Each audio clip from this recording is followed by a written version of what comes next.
Hello guys, আমি একটি কবিতা বলবো।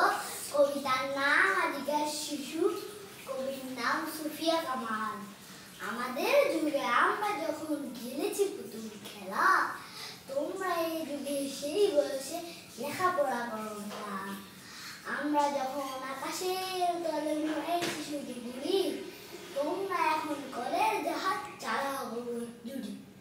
উত্তর মেরু দক্ষিণ মেরু সব তোমাদের জানা, আমরা শুনছি সেখানে রয়েছে দিন পড়ে যাও দানা।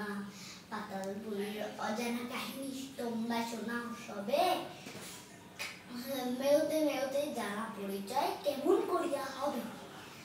তোমাদের ঘরে আলোর অভাব কবু নাই হবে আর, আকাশ আলো বাঁধিয়া দূর করিবে অন্ধকার। তোমরা আনিবে ফুল ফসল, পাখি ডাকার আঙ্গাভোর, জগৎ করিবে মধুময়